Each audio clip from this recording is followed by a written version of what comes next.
নমস্কার। কথাকলির আসরে তোমাদের সবাইকে স্বাগত।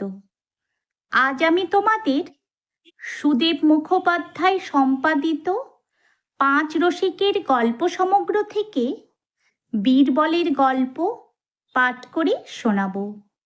গল্পের নাম বোকার তালিকা। বাদশা বীরবলের ওপর রেগে গিয়ে বললেন, তুমি ১ নম্বরের বোকা। সারা শহরে তোমার মতো কোনো বোকা লোক পাওয়া যাবে কিনা সন্দেহ।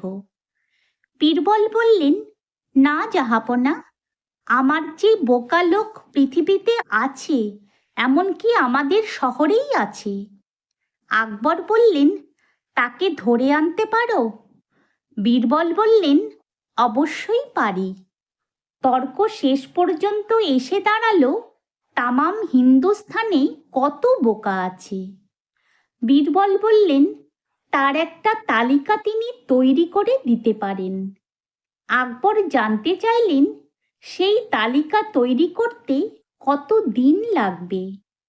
বীরবল গম্ভীরভাবে বললেন, বেশি দেরি হবে না হুজুর, আমি কালই আপনাকে তালিকা করে দেব।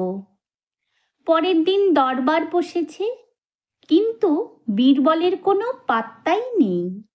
বাদশাহ অধীর, সভাসদরা অধৈর্য। সভা ভাঙার ঠিক আগেই বীরবল এলেন।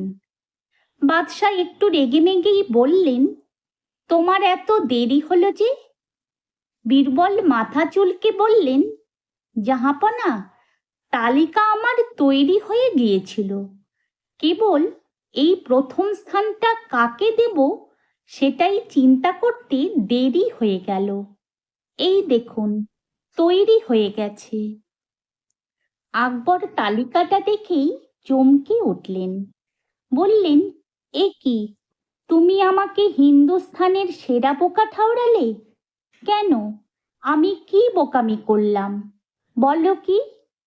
বীরবল বললেন, জাহাপনা, আপনি বোধহয় ভুলে গেছেন যে গত বছর কয়েকজন ভিনদেশি লোক আপনার কাছে কয়েকটি আরবি ঘোড়া বিক্রি করেছিল। ঘোড়াগুলি খুবই ভালো ছিল এবং আপনি তা কিনেছিলেন। তারপর উৎসাহিত হয়ে আপনি তাদের অনেক অর্থ আগাম দিয়েছিলেন। তারপর আজ এতদিন কেটে গেল, তারা আর ফিরে আসেনি।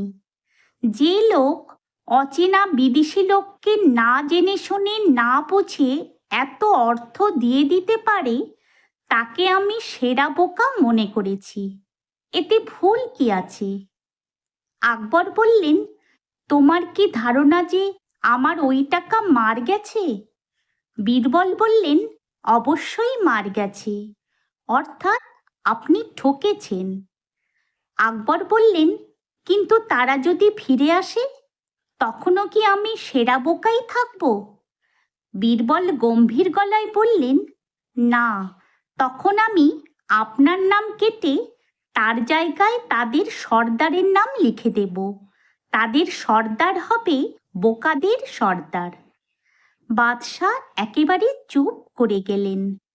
তালিকায় অন্য কে কে আছে তা দেখার আর ধৈর্য রইল না তার।